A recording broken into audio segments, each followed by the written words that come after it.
What's happening, everybody? Welcome to another episode here at the Desai Guys Football Forum. I'm one of your co-hosts, number Desai, joined as always by my good friend, my good buddy, the other half of Desai Guys, for Ted Desai. And Ted, we sort of talked about this the last couple of episodes, that once we get in season, we sort of fall into routine. So if you caught the episode most recently, that was our waiver wire episode to obviously get you prepared for the waiver wire week. We dropped a lot of great names out there. I got Jacoby Myers after the waiver period. Yeah, your league's weird, man. It's so weird. I put in 4 requests for running back to replace J.K. Dobbins. I didn't get any of those. And I was like, fine, who I got? I saw Jacoby Myers there. I was like, ooh, okay. And I was, I will take that consolation prize. Yeah, that's not bad. But yeah, so we do our waiver wire stuff at the beginning of the week, and now we're coming towards the end of the week as we get closer to week 2 action here. We're going to talk about some start sits here. And as we sort of close out the episode, we're going to talk about some sports bets that you can make. Specifically NFL bets, I should say, because we don't really go into the other sports as well. It's mainly just NFL bets for sure. But yeah, I mean, this is just getting you ready for the weekend here in week 2, making sure all your leagues are good to go with all the start sit decisions. We're not going to give you the obvious ones. So, Joe Burrow's automatic start, some of those things we're going to avoid those names. We're going to give you some of those decisions on some of those guys where it's should I consider this guy the flex? Should I consider this guy my wide receiver 2? Should I start this tight end over another tight end? It's we're giving you those options as our start sit picks, as opposed to your obvious ones of your Lamar Jacksons, your Christian McCaffreys, your Justin Jeffersons. Obviously, it's you're starting those guys. If you're waiting to start Justin Jefferson, it may be a little bit late for that. Yeah, exactly. Yeah, you might have missed the boat on that one just a bit there. But yeah, Tad, I mean, let's just sort of jump right into the action here. And I know I usually pass it off to you here first, but we usually split up our start and sit picks. We usually have 3 of each, and we just, widespread across all 6 positions that we cover here. So you actually chose to sit at the quarterback position. So I'm going to start with my start at the quarterback position, because I feel like that just naturally you should start on a positive note. Start with a positive note. Exactly. So, and I think it's good for me because I'm starting with, one of my, pick that's sort of close to home here. He had a fantastic week. Good God, in week 1. Oh my God. There's a lot of talk about if he didn't get hurt last season in the championship game, would the Niners have been in the Super Bowl? Won it all. Mm-hmm. There's debate about that. You were robbed. He is the best draft steal of all time. He's the next Tom Brady. Go ahead. My Lord. I think it's a little too early to call the best draft steal of all time. Clearly, you have not been listening to your own fan base.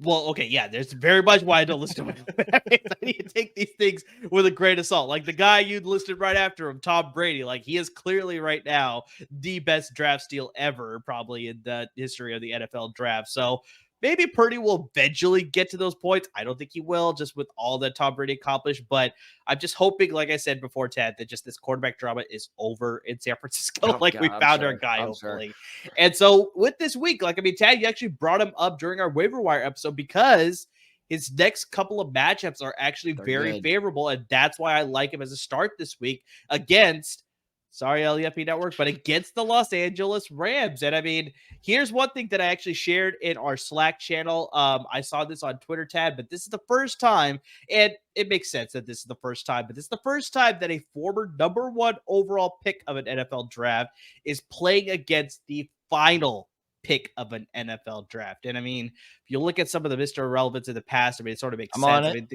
I think the only quarterback that was drafted besides Brock Purdy in recent memory that I can remember was Chad Kelly out of Ole Miss. I don't know if you remember Chad Kelly. He's the son of Jim Kelly. Of course I remember him. He started a fight at a high school game when he was in college.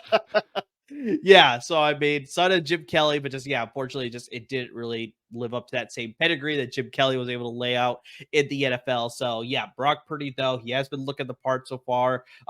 Really, like I said, just picked up where he left off last season. He's looking like he has command of that offense. He's more comfortable. He's finding the open receivers. He was absolutely able to tear apart the Pittsburgh Steelers defense with all the talk that Patrick Peterson was able to do on pregame before that game against the Niners.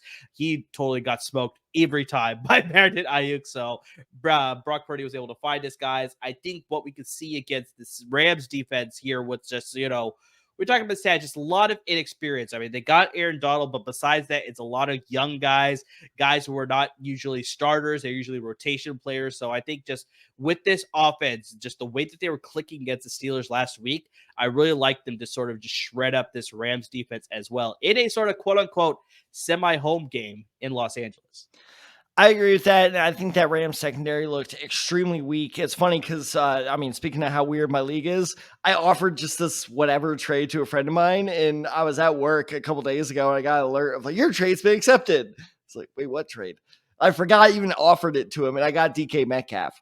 And the reason I bring that up is because DK Metcalf looked like freaking Jerry Rice out there against that Rams secondary. Like that Rams secondary is young, they're inexperienced. I'm not saying they're going to be bad moving forward for the next couple of years, but I think they're going to experience some growing pains. So, like you said, I brought him up during my waiver wire episode. I think Brock Purdy, not just for this week, is a start for the next 2 or 3 weeks, really. Mm-hmm. And then depending on how well he does moving forward, he may cement himself as a QB1 going forward. There's a chance, and this is coming from a guy who has Deshaun Watson on his team. I almost replaced Deshaun Watson with, not like in terms of I would drop Deshaun Watson, but in terms of I would pick up Brock Purdy and start him over Deshaun Watson. I almost did that.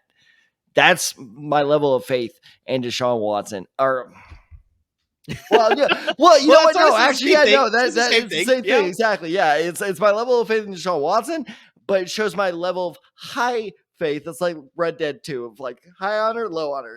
It shows my level of high faith in Brock Purdy. So I 100% agree with you. Real quick, Emerge. So like you said, the last 2 quarterbacks taken as Mr. Irrelevant were Brock Purdy and Chad Kelly. The third to last quarterback taken as Mr. Irrelevant was taken in 2012. Who was it? I really have no idea. He was taken by my favorite team, and I completely forgot about this man until I looked it up. Chandler Harnish. I never doesn't ring a bell. That. I think that only rings. I think that only rings a bell because it's my team.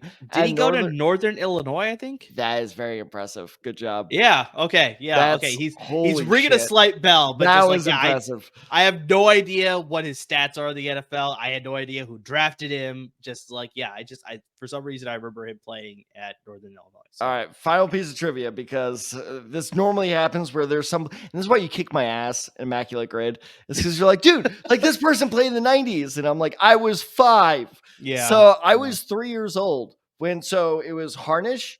And then before that, in 1997, before him was the last time a QB was Mr. Relevant.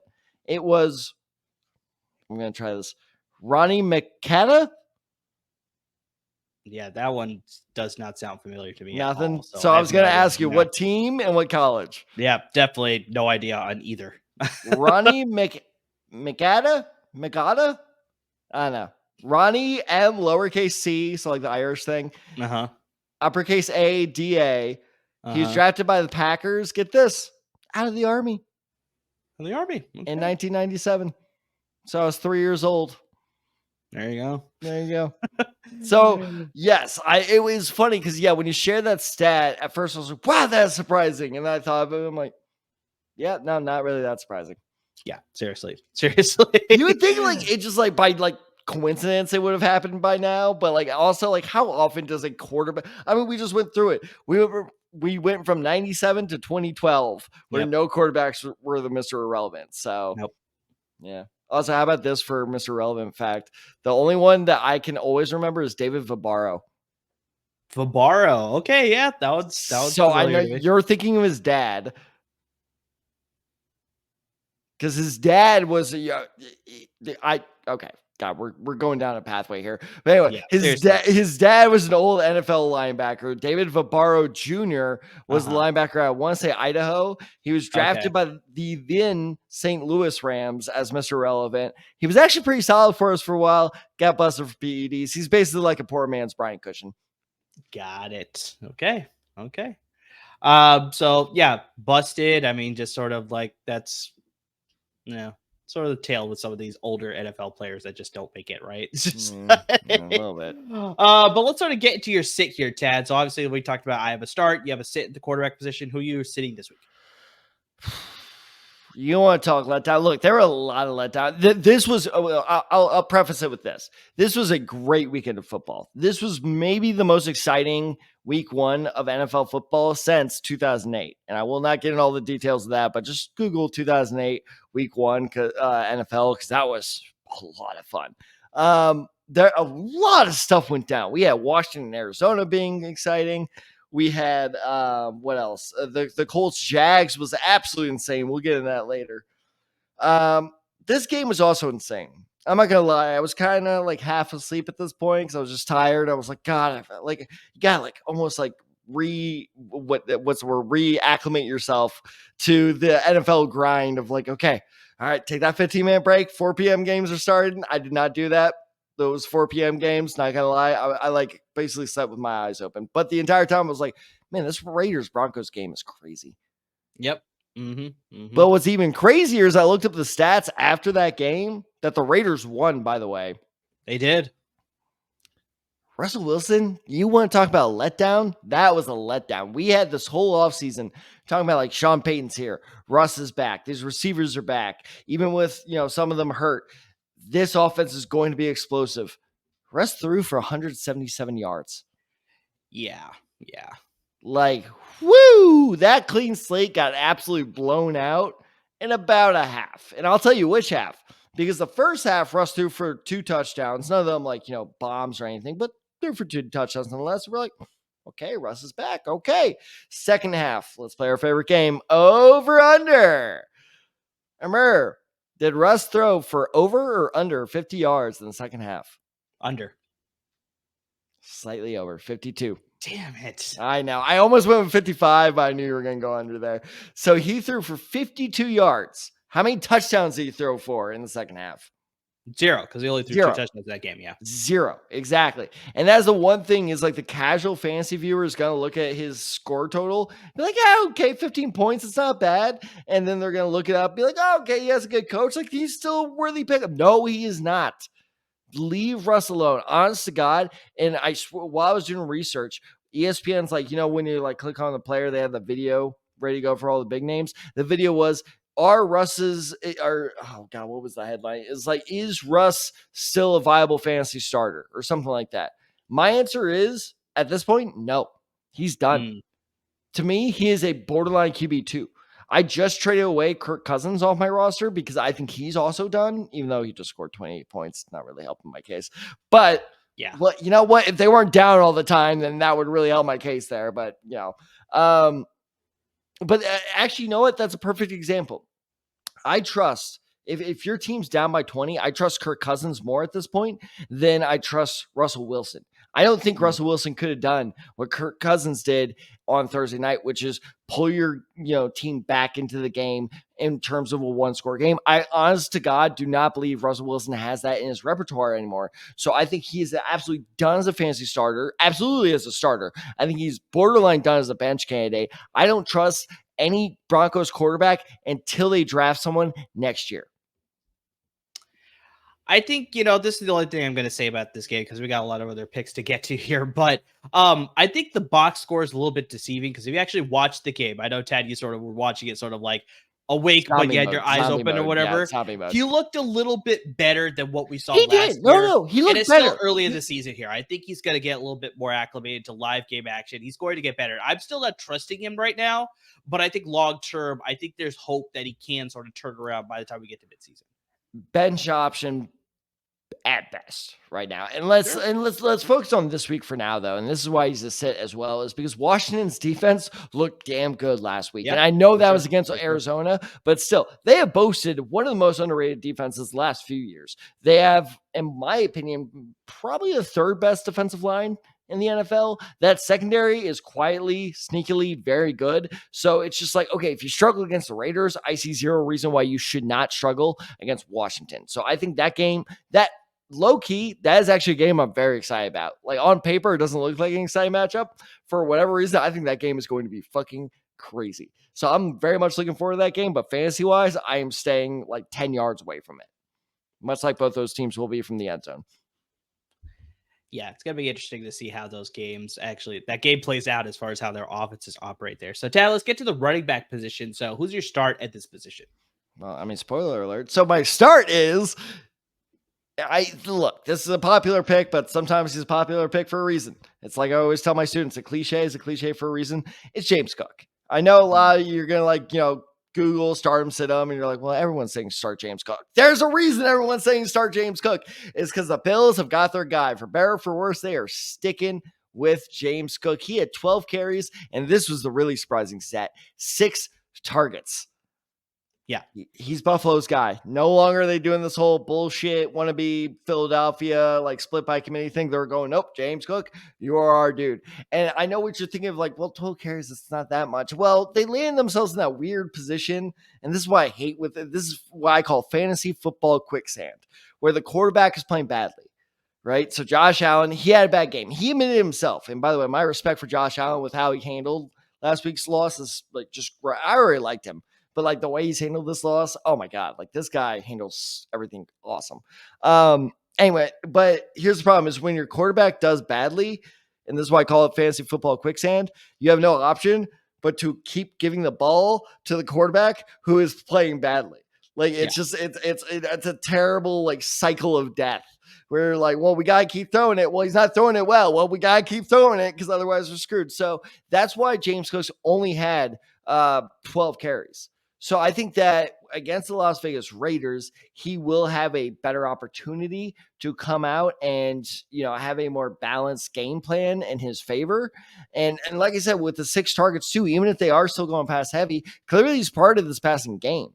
So I think that no matter what, he will be a major factor, on Sunday. And the last thing I will say about this is the Las Vegas Raiders, 5th most points allowed to running backs last year. So I think that James Cook, he is the dude. I'll be interested to see your reasoning behind that reaction. But he is the dude in the Buffalo offense when it comes to running back. I think that this is the game where he starts his like breakout season. Oh, no, I was shaking my head at the Raiders defense. I was like, oh, it's so bad. Like running back, so bad. Like points to the running back aside, just I don't trust their defense at all, whether it's covering receivers or covering the running backs. So that was why I was shaking my head to all these podcast listeners out there. Tad was like, I'm curious about your reaction. I was shaking my head at the Raiders defense, not at James Cook. I love James Cook. I drafted him in as many leagues as I could because I like you were a believer. I was not. You were wrong. You were right. I was wrong. Well, look, it's still early. I said this earlier before, too, in our podcast. It's like it's only been 1 week. So, I mean, people who did great, there's no great guarantee that they're going to sustain that. People who did bad, there's no guarantee that they're going to sustain that either. But, yeah, I like the optimism surrounding James Cook compared to other running backs in Buffalo's system that we've heard in previous years. So, yeah, I'm all aboard James Cook. A guy that I'm not all aboard as far as week 2 is concerned, we've already brought up this game, Tad, Washington and Denver. I'm sitting Brian Robinson Jr. against the Denver Broncos. Wow. Well, here, Tad, the Broncos held Josh Jacobs and the Raiders rushing attack to only 61 rushing yards last week and 0 touchdowns. So, I mean, that sort of says the fact that you can say what you want about Russell Wilson. I said this before on the podcast before. That's like the reason that the Broncos were so terrible last year was not because of their defense. Their defense, I think, was able to keep them in games. It was Russell Wilson and that god-awful offense. So we'll see exactly what happens with the offense this year. But that defense, that was able to keep a lot of their talent. And I think they're still going to be formidable this year. So, yeah, they have a very good chance to sort of shut down the Commanders' rushing attack. You also have to look at that game, even though it was very turnover heavy with Arizona and Washington. Sam Howell looked good at times, but there's a lot of times that he had ball security issues. So it's like, that's what worries me, especially against a formidable defense in Denver. So I don't think this game is going to be very high scoring, and that's going to lead to a very defensive heavy battle. Like you said, Washington has a very underrated defense as well. I think defense on Denver's side is going to be very strong as well. So I think it's going to be a field goal game, maybe one touchdown between both teams combined. Like, I can see that happening. Wow. I can see that happening, honestly. Like, very similar to what we saw with New Orleans and Tennessee last week, where the only touchdown was scored was by Rashid Shaheed. I think that's how you say it. I don't know. You are asking the way wrong guy. Wide receiver for New Orleans Saints, where Derek Carr threw that one touchdown, but it's just like, yeah, it was very defensive heavy, lots of field goals, and it was just that one touchdown. So I can see something very similar happening in this game. But because of that, like I said, with the jury still possibly out on Sam Howell, maybe long-term he's great, but so far right now what I'm seeing, he still needs a lot to, as far as like getting his feet wet. That's still happening right now. And I think this Denver defense is going to be able to slow him down again, just like Arizona was, and like his own issues too. So that's why like they're going to focus on running the ball with Brian Robinson Jr., Antonio Gibson. I don't like either of them this week. I totally agree with you. Well, and that was my reaction. I was like, whoa. And then I was like, well, actually, because I did the exact same thing earlier today and first off, this is one of the reasons you should listen to this podcast, because I've been telling you people all off season this was a question you asked me, like 3 weeks ago, of like, who do you trust more, Brandon Cooks or Antonio Gibson? And I said Brandon Cooks, because Antonio Gibson's got me their number 2. And if week 1 made anything clear, Antonio Gibson is most definitely Washington's number 2 running back. True. Possibly even quarterback 2, given how their current situation is going. But my point being is I'm a big believer in Brian Robinson moving forward as a fantasy option, and he almost made my pick as a start at running back. And then I typed in Commander's opponent, and then I saw Broncos. I was like, okay, I gotta find someone else. Yeah, because exactly. It's all about the opponent this week. It's like the Broncos did a great job at kind of, I won't say shut down. They did not shut down Josh Jacobs, but they definitely limited him to like a flex option when most people, if not everyone, started him as a running back 1. So I think a lot of people are going to do the same thing where they start Brian Robinson, especially after a great week as an RB2. He'll be lucky if he gets flex option numbers. So for now, I completely agree with you. I'll leave him on the bench. Flex options numbers if he's lucky. I really think if he's lucky, that's like if he gets that touchdown, like you said, exactly. Like if that one touchdown is Brian Robinson's, it paid off. That is a massive gamble that I do not think is worth taking. Exactly. High risk, low reward in this situation. So yeah, I'd be better off going with other options for sure. So Tad, let's now get to the wide receivers here. Do you have a start or do you have a sit for me? I got you a start. And like I said, this is another reason why you should listen to this podcast all summer, all these other podcasts are talking Rashad Bateman,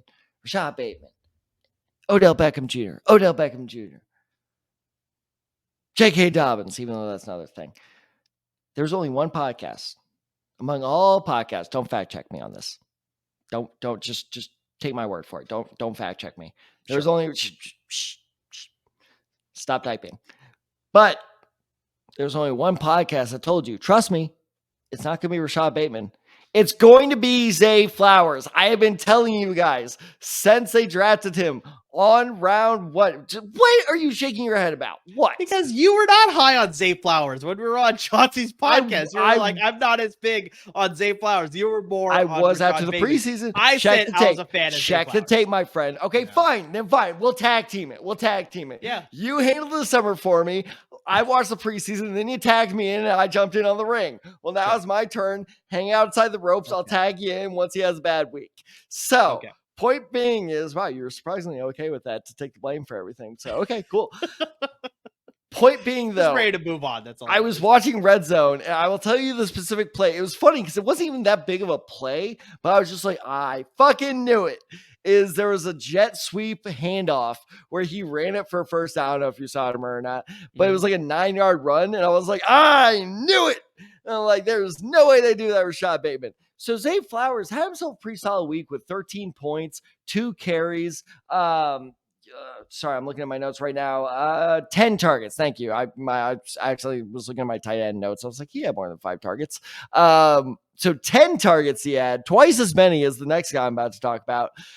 I think that while he may not be like the, lo and behold, like low end wide receiver one, there's where I was making the distinction. Some people were hyping him up as like, oh, he could be like your sneaky wide receiver one target. No, I don't think he's ever going to reach that this year.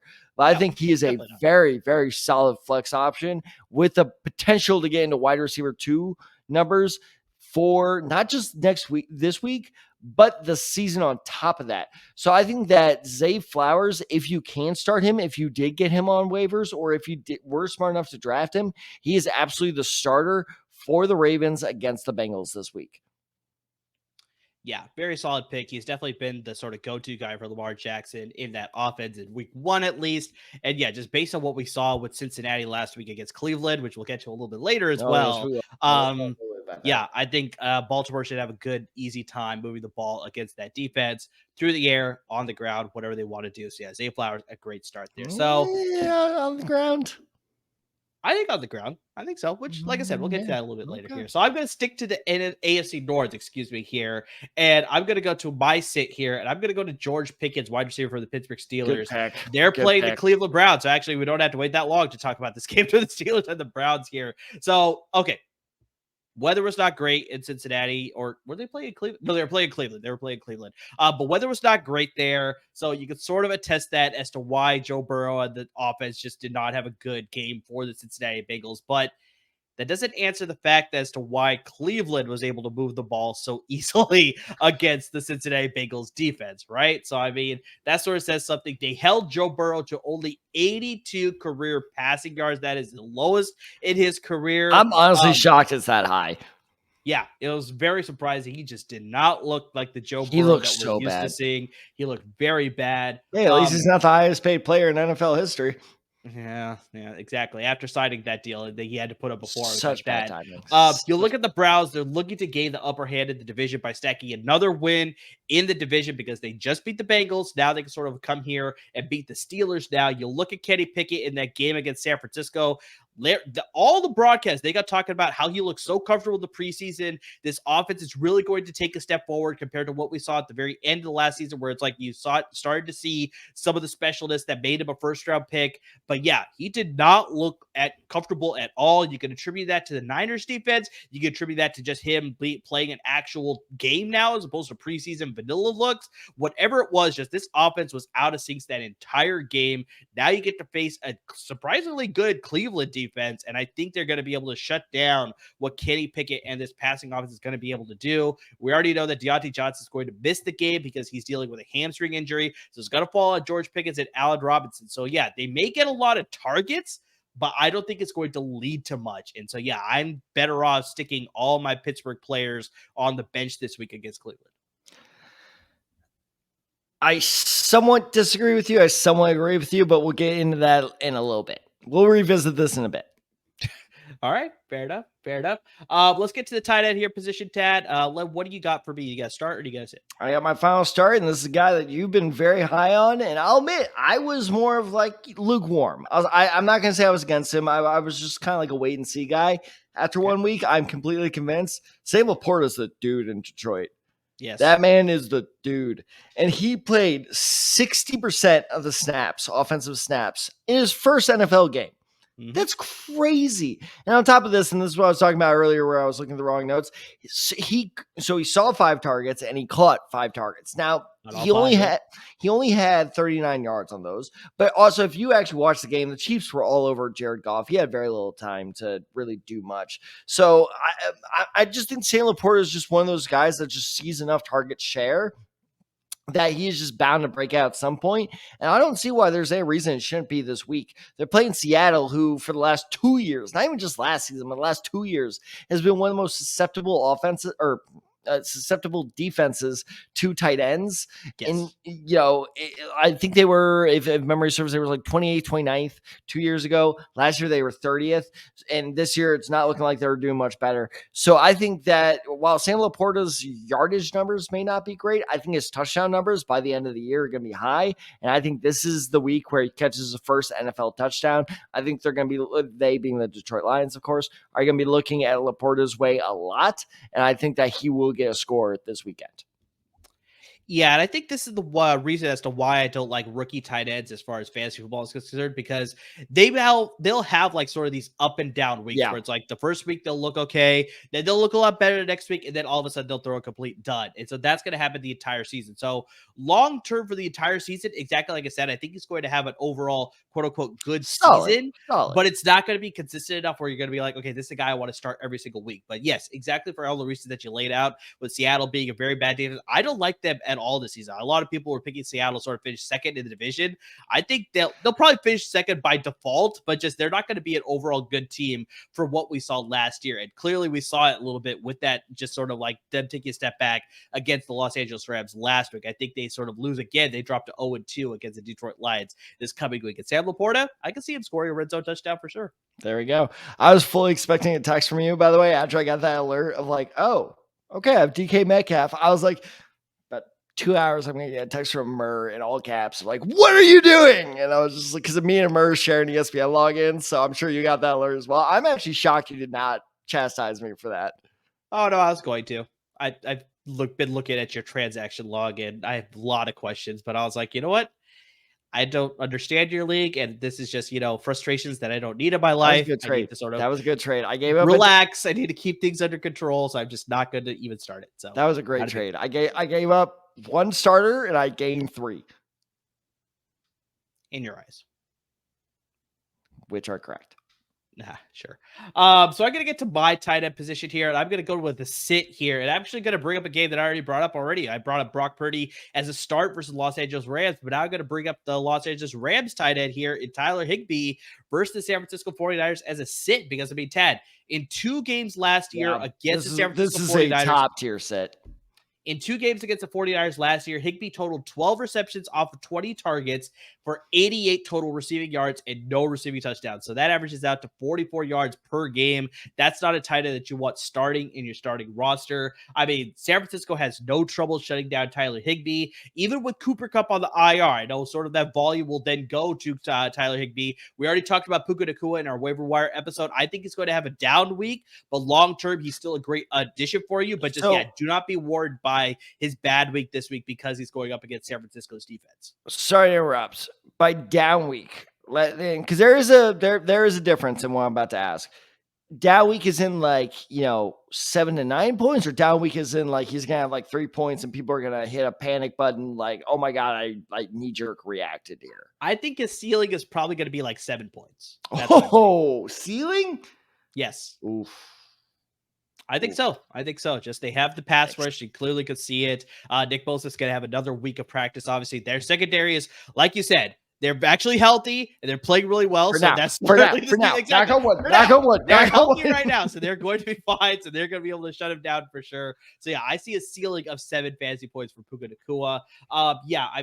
We saw the Niners. They were able to shut down the Steelers on offense last week. They allowed a garbage touchdown to Pat Freiermuth, but he only had that 1 reception, which was for 3 yards for that touchdown. But even that, I think that totaled him to 8 points fantasy wise. So Tyler Higbee, I don't see him having a very successful week here against the 49ers in a divisional matchup. So, Tad, let's sort of get to our kickers and defenses that we like to bring up here. We'll spend a lot of time on this one, but you have a starter sit for me at defense as well as kicker. Let's do both.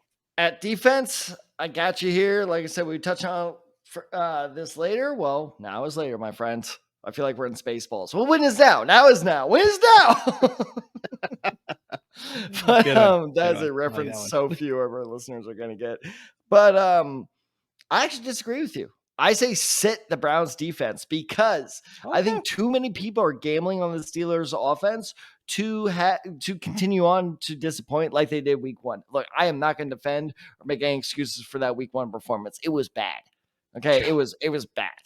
It just was. But something else I did notice throughout the NFL last weekend, a lot of offenses that should have been good were also really weirdly underperforming. And I brought this up in our Slack of is it weird? It's been a really sloppy day of football. We talked about this because it was basically the final week of preseason for all these number 1 starters. So I think that don't take too much stock in how these teams have performed. Steelers are too talented. Look, I shit on him fantasy wise, but Najee Harris is still a legitimate threat to keep in mind. George Pickens is one of my favorite receivers in the league today. Kenny Pickett, obviously, I am a big believer in Kenny Pickett. For Darnell sure. Washington, don't forget they have him.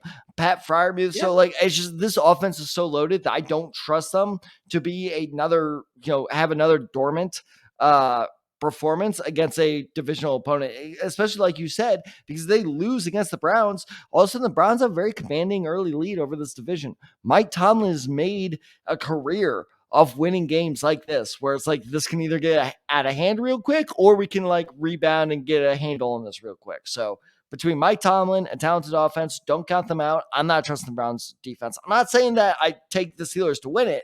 I just don't trust the Browns enough to, actually show up for once in their lives. In terms of kicker, I'm saying sit Daniel Carlson. He only scored 5 points last week. You look at, who they're playing this week in the Bills. I think that Bills defense, they got humiliated. Aaron Rodgers goes down the first quarter. By the way, did you see that video about the Wisconsin bar? No, I missed that. Oh, okay. I'll send that to you after the episode. So this Wisconsin bar offered everyone free drinks if the Jets won, or if the Jets lost. Okay. I didn't realize that was in Wisconsin, but yes, I did hear about this. I did hear about this. Yes. So I mean, but that was the Bills. Basically, was the Wisconsin bar. So this Wisconsin bar, for our listeners and viewers who don't know, offered all the patrons free drinks if the Jets lost Monday Night Football. So everyone was celebrating buying all these drinks, like by the time we got to overtime. And then the news was there when the punt return happened. And so everyone was like, oh, we got to pay our tabs. And it was like the funniest thing I've ever seen. So anyway, my point being is that was kind of the Bills, right? It's like, we got this offense after Aaron Rodgers went out. Like, it's Zach Wilson, and they still lost. They're going to come out pissed against this Raiders offense. I'm still not really a big believer in. Let's keep in mind, Jimmy Garoppolo got hurt week 1. Like when he went down, I'm like, here we go again. Like, I don't know if you saw that. He missed like a quarter and a half. Yeah, he had a pretty big hit. They were ruling it possibly as a concussion. Brian Hoyer came in. But yeah, Jimmy Garoppolo did return to the game though. So he did. But my point being is, look, I've been a Garoppolo defender all offseason. The second they were like, and he's down, I was like, oh, son of a bitch. Yeah. Like, come on, man. Like, I've been defending you. So bottom line is, like, I don't think the Raiders offense is going to do very well this week. I think the Bills defense is going to come out with a fury.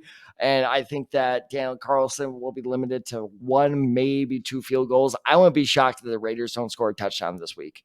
Because keep in mind, Jacoby Myers is looking doubtful. Yes, he also suffered a concussion in that game. He took a big shot in the fourth quarter, if I remember correctly. So there's a possibility with 10 seconds left or something ridiculous like that. So there may be a possibility that he may not be able to go here in week 2 for sure. So I got 2 starts for you, Hugh Tad, at the defense position and the kicker position. So my start here is the Lions defense against the Seattle Seahawks. I already talked about how I'm not high on the Seattle Seahawks. They're playing at home. They have a sort of Tad. I think you probably heard this. Your dad probably mentioned this too, but they have a wait list for season tickets for the first time in like years. I don't know how long it's been, but it's been a long time that there's been a wait list for season tickets. The Lions are the Colorado of the NFL, where it's just like all of a sudden it's just like, where the hell have you guys been this whole time? Like Colorado just like sells out their stadium. They're like, really? You couldn't have done this like 2 years ago? Exactly. So they're also unveiling a Barry Sanders statue outside of Ford Field during the home opener. So it's going to be a very raucous crowd there in Detroit. And yeah, just what I saw last week from Seattle against Los Angeles Rams, I didn't like it at all. I think that's going to continue here into week 2. The Lions, they were able to control the Kansas City defense as well as the offense in that game on Thursday night in week 1. They held Kansas City only 20 points on offense and 316 total yards in week 1. So that sort of speaks to the fact that Seattle's offense takes a downgrade compared to that Kansas City offense. So yeah, if they're able to do that against Kansas City, I think they'll be able to play just at a high level against Seattle here in week 2. So start the Detroit Lions defense. And at the kicker position, I'm going to go with Cairo Santos for the Chicago Bears. They're playing the Tampa Bay Buccaneers this week. I know the Bears didn't look all that great against the Green Bay Packers. Time out. Start or sit, Kairos?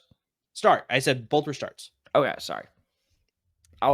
So I know the Bears didn't look all that great against the Green Bay Packers there in week 1, but I think they're going to rebound here in week 2. They're going to play a little bit better. I'm not saying they're going to play perfectly. I'm not saying they're going to win the game, but I think this game is going to be a little bit more evenly contested. I think it may be a little bit defensive heavy as well with, the Tampa Bay offense was able to click on all cylinders a little bit last week, but I don't know if that's going to continue here in week 2. I think the Bears defense will sort of show up a little bit more, limit what, surprisingly Baker Mayfield was able to do last week. So I think there's possibilities that this defensive heavy game will lead to a lot of field goal situations for both kickers. So Carlos Santos made 2 field goals last week. I think he makes at least 2 field goals this week as well. So I like it as a start this week.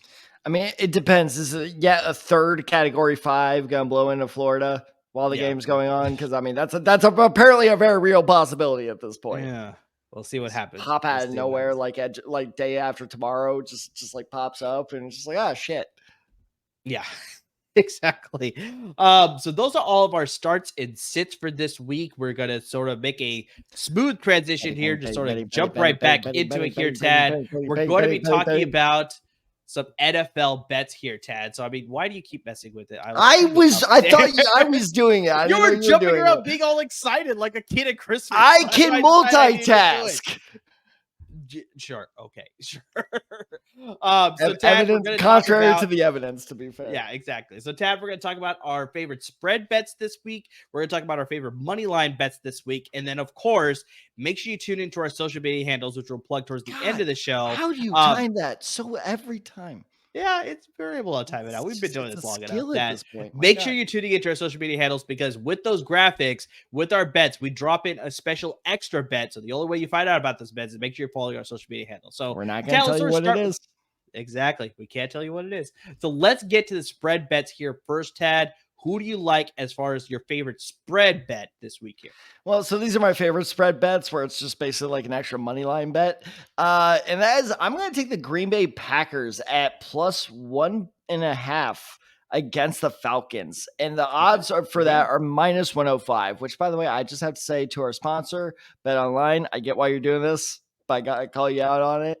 It's hilarious how you're hedging your bets there, where they're like, it's an underdog, so here's your +105. But still, it's -105. It's not +105. It's -105. Like, that is just, I don't know why I find that so funny, but that is just such a great way to hedge your bet there. But anyway, I understand why they're doing it, though, is because I think Green Bay has an excellent chance to win this game. And look, I'm not saying you are listening to someone who, for lack of a better word, who shit all over Jordan Love for the entire offseason. And I am not calling myself wrong yet. I'm not willing to do that. Yep. I am willing to do it in a couple weeks if he proves you wrong. Look, I'm a big enough man to say when I'm wrong. I will say I'm a little worried I'm going to have to do that. That's where he put me at. Is now, the reason I'm not is because he only completed 55% of his passes last week against the Bears. With that said, he did make some big time throws, along 3 of those being for touchdowns. And on top of that, he beat the better team. And that's why I'm thinking that the Packers can't beat the Falcons, because yes, the Falcons also won last week, and they did look better than I thought they would, especially Bijan Robinson. I'm like, he's making me a little worried. But although I did say that though, who was the more popular waiver wire pickups this week though was Tyler Algier. What the hell did I tell you, people? Once again, it's been 1 week. I mean, speaking of day after tomorrow with that South Park episode, like, we should have listened. You should have listened. But anyway. Going back to the Packers or the Packers and Falcons is, I think the Falcons, while good, they beat an equally talented team in Carolina. Yeah. The Packers beat a better team, in my opinion, talent-wise, in Chicago. So I don't quite understand why Green Bay is the underdog here. I believe it is because they are on the road. And hey, for our listeners who listened in last season, that, fallacy of a home field advantage. I love to take advantage of that. I think that is what's happening right here. So Packers +1.5. I think that is your best bet for the spread this week. Yeah, I think I like the Packers to sort of overcome this one as well, because, we could talk about Jordan Love and how well he looked, but that defense actually played really well against the Chicago Bears. I hear Alexander with the fight on the sidelines. God, I love that guy. So I think that's the thing that's going to hold up as well, is that the Packers, played well on both sides of the ball. Whereas Atlanta, I think they mainly played well on defense. Yeah, we saw some flashes, obviously, from Bijan Robinson. We had that great one catch from Kyle Pitts. I know he had 2 in the game, but we had the one highlight catch level, right? Drake London was absolutely held out of the box score. So, I mean, that's definitely something that you to keep aware of as a possible, Drake London fantasy manager. So, I'm not sure how good the Atlanta offense is going to look, so maybe they'll look better on defense. But you got to play both sides of the ball if you want to win a game. So that's why I like the Packers a little bit more. So surprising that they're at +1.5. But that's why, exactly like I said, BetOnline is hedging their bets there with the -105 there. So I love it. But that's so smart. I mean, that's why they're the book. Exactly. So yeah, I like the Packers to win that game as well. So I'm going to go with my spread back here, Tad. Maybe a little bit surprised by this one, but I'm going to go with the New York Jets versus the Dallas Cowboys. Go for it. I almost took this, so I'm actually not You almost surprised. took this. I Okay, almost took this interesting. as well. Mhm. Interesting. So I am taking the underdog in the New York Jets. I'm taking the plus 8.5 at minus 110. Or if you're going to I do like the this money pick a line, it's lot. plus I like this 325. pick a lot. Now, okay, I will say, even though I gave you the money line at plus 325, the Jets are not going to win this game. Cowboys are going to win this game. No, they're not going to win it. But that's the beauty of the spread, though. Exactly. That's exactly why I'm picking them as the spread bet, because while the Cowboys should come away with the win, the Jets will give them more of a fight than, unfortunately, the other New York team gave them last week. That just, I felt so bad for Kerry. I was just like, I'm turning this game off. I was like, I had a great day of football, and this is how you want to end my Sunday. I was like, I can't do it. I can't. It was great. It was great for me because I was like, great, I need a lesson plan anyway. So it was like on in the background. I swear to God, for the second half, my eyes never left my computer while I was doing work, and I was just listening to it. It was great. No, I didn't even I felt like I was back in the 40s. I was like listening to the radio. Yeah, I didn't even have the game on. I was just like, I can't watch this. I was checking the box score every so often, but I was just like, God, this is pitiful. But yeah, I think this game is actually going to be lower scoring because, Tad, we saw that the Dallas Cowboys were able to score most of their points on defense. And then when they were on offense, yeah, they looked good at times. They were able to punch in some rushing touchdowns, but overall, they didn't have to do that much. And so what did we see with the Buffalo Bills and the New York Jets? The Jets, yeah, unfortunately, they did lose Aaron Rodgers, but they did not lose hope in that game. They played strong defense. Zach Wilson was, he was above average. Okay, let's talk about this for a second. So I think he's getting a little too much hate. So I think he looked better. I'm not saying he looked good, but he looked better. All right. He looked all right. Yeah, like he made a couple bad plays. Like you got a couple flashes. I don't know if you saw this. The Manning cast for Peyton was like freaking out on him because it was like old Zach Wilson running backwards. But like other than that, he looked like a solid backup. He looked like who's the guy they had last year? Mike White. Mm-hmm. Yeah, he looked like Mike White. And like that's fine. That's okay. Like you're a talented enough roster where you can get through with a Mike White. Hell, they made the playoffs with Mike White, I think, right? Did they make the playoffs? They didn't make the playoffs. Okay, they were close to making the playoffs. They were very close. There we go. They're on the cusp, but they couldn't hang on. I'm thinking of the Dolphins. Who was the Dolphins backup guy last year in their Skylar Thompson. There we go. I mean, stop getting concussions, people. But anyway, point being is like they're talented enough where like Zach Wilson has shown me enough improvement. I'm not just saying this because I once compared him to Aaron Rodgers, but he's convinced me like, okay, this guy could have a long career as a backup in the NFL, which means I think he can carry this roster to the playoffs. You also have to remember that he came into that week 1 game having no prep as the starter. Yeah. Like Aaron Rodgers was pretty much the full-fledged starter. That's all the number 1 reps went to all offseason, obviously all preseason long leading up to this game. The practice week, obviously he was the number 1 guy. So Zach Wilson was practicing with the twos. If anything, he was a scout team offense trying to do his best Josh Allen impression for the Jets. And so, yeah, it makes a little bit sense that he was sort of, not his usual self. Now he's going into week 2 as the projected starter, obviously. Long-term, I don't know what's going to happen with Zach Wilson and the Jets, but I think both sides of the ball for defense, for both teams, are going to play well on defense. That's going to lead to a low-scoring game as well. The Jets are going to be able to hang in. Overall, like I said, I don't think they're going to win the game, but I think they're going to keep it close enough where that 8.5, they'll keep it within that 8.5. So that's why I like the spread bet this week between the New York Jets and the Dallas Cowboys. So money line, oh God, no, do not take the money line. God, no. But the spread bet at plus 8.5, I'm taking it. I mean, like I said, when it comes to betting, there are two things I always, love. It's always the home field advantage fallacy, which is like, oh, they're home, therefore they must be the favorites, and we're about to touch on that. And the second thing is way too big of spreads. If there's a spread that's over 6 points, that team better be one of the unquestioned best teams in the NFL. Otherwise, I'm taking the other team. Because a 6-point spread in the NFL is almost never a safe bet. So I'm 100% there with you. That's why, like, if this was Cowboys minus 3.5, I'd be staying absolutely away from it. I'd be like, I'm not touching that. Yeah. That's too close. I don't know.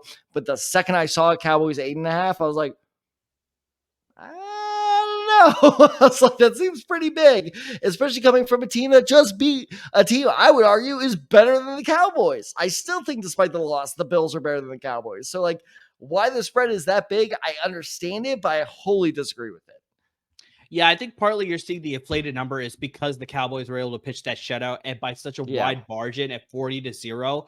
But yeah, I think a lot of that, it was just not the Cowboys are a good team. I'm not going to deny that, but I think it was more just the Giants didn't show up. So they just looked worse. You know how you sort of talk about like, did the team win a game or did the other team lose a game? This was the Giants lost that game. They just did not show up at all in week 1. So that was more of it, which led to the inflated number that we have here in the spread here. And like I said, it was very clear with certain teams, and I'm not going to go through all of them for time's sake, but with certain teams, it just seemed like, okay, this is preseason. And we talked about this on the LAP Slack where, since most of these stars aren't playing in the preseason anymore, this basically was their preseason game.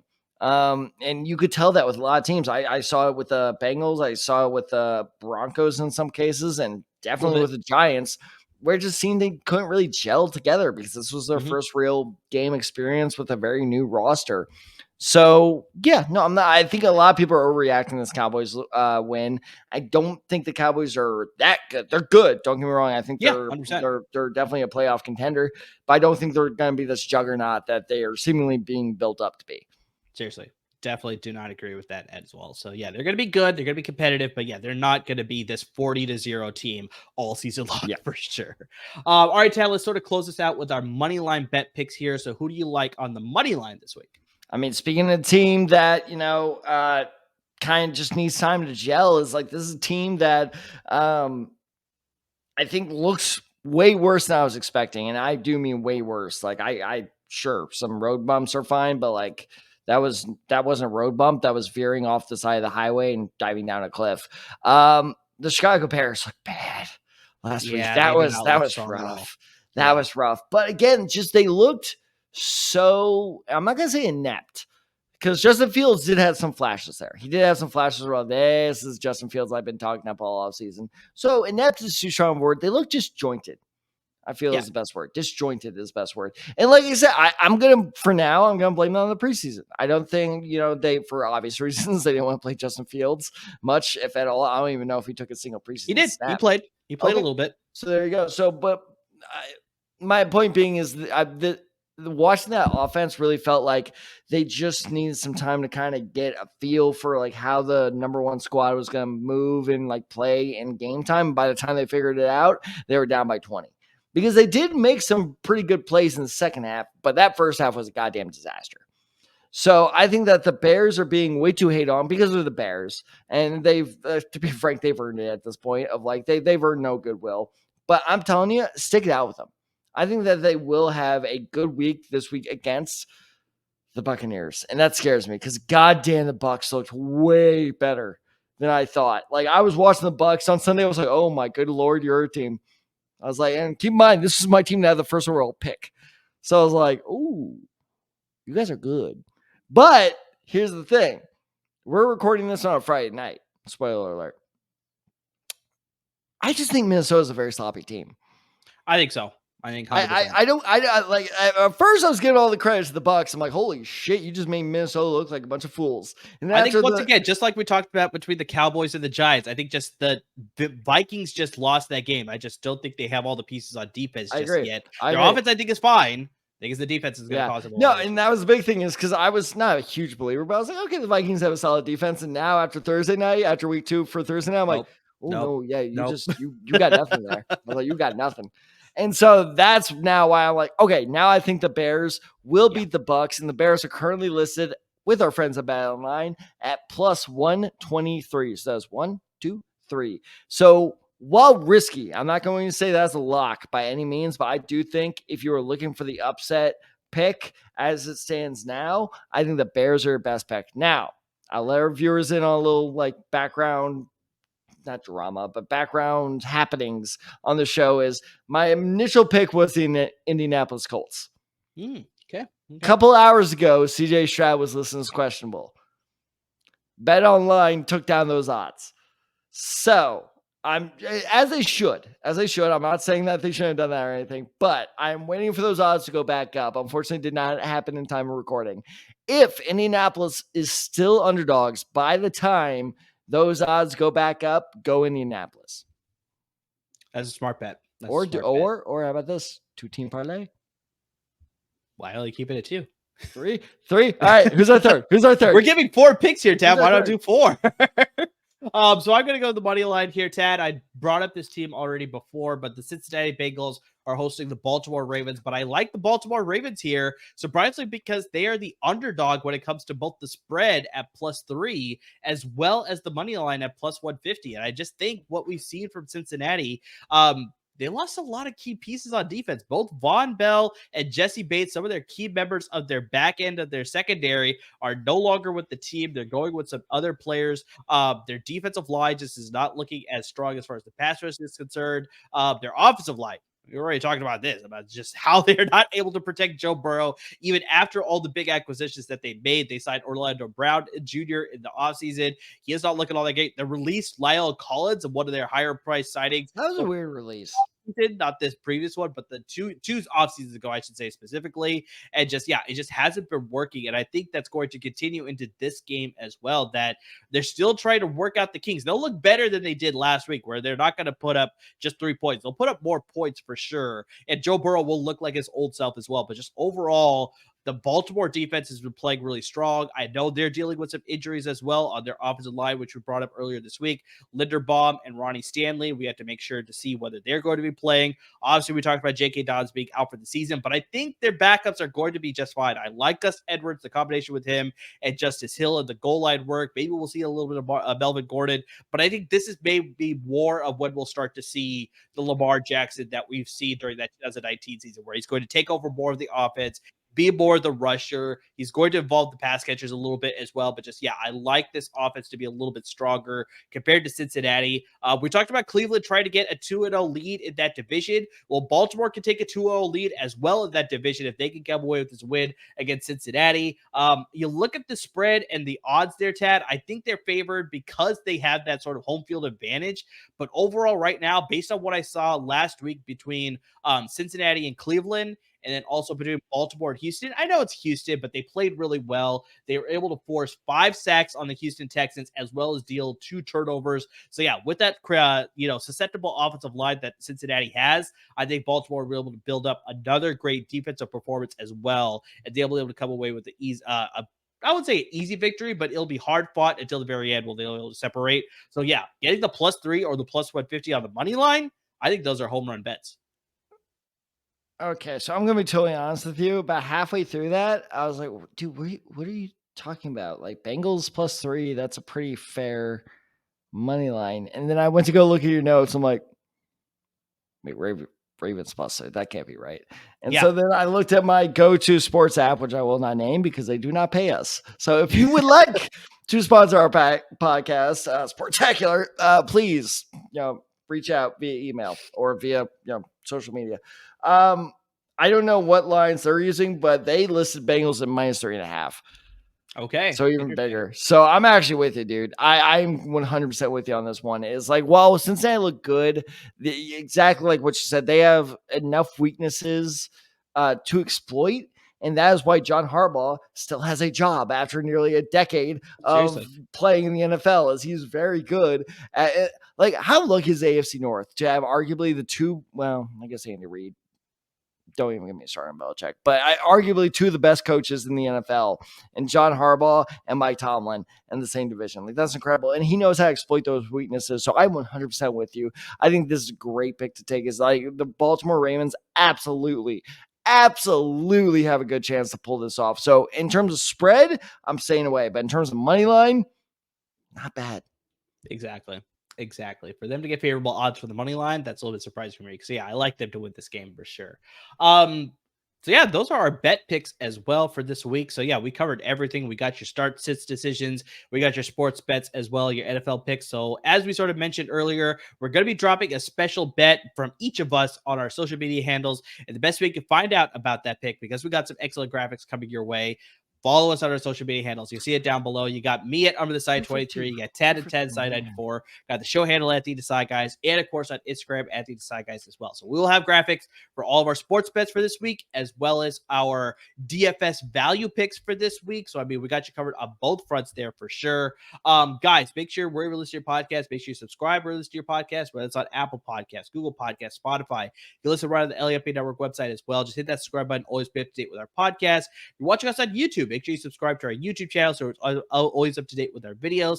And please make sure you're supporting our parent network at LAFB Network as well. They're giving you a lot of great content when it comes to the Chargers and the Rams at the NFL level, and the Bruins and the Trojans at the college level. So guys, I mean, they're giving a lot of great content there. We're giving you a lot of great content. If we didn't cover anything when it comes to start sits or sports bets, make sure you interact with us on social media. Me and Tad are more than willing to give you advice on a personal level when it comes to your leagues, when it comes to your parlays that you want to build, when it comes to your bets, whatever that you want to do. We're here to help you out. We're here to help you win some money, and more importantly, for sure, some fantasy leagues as well. So guys, make sure you interact with us on all our social media handles. But guys, to everybody who's already doing all the interaction that you're doing, who's watching the videos, who's listening to our podcast, who's reading our articles that are on LAFBnetwork.com, seriously, guys, we really just can't thank you enough.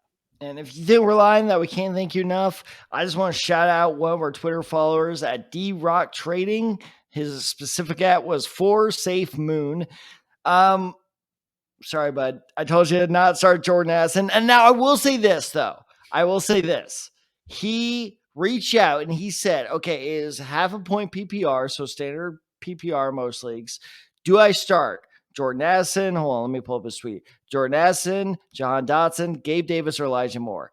Yes, Jordan Addison did have a good game on Thursday. Do you know how many receptions he had on Thursday, Amar? 3.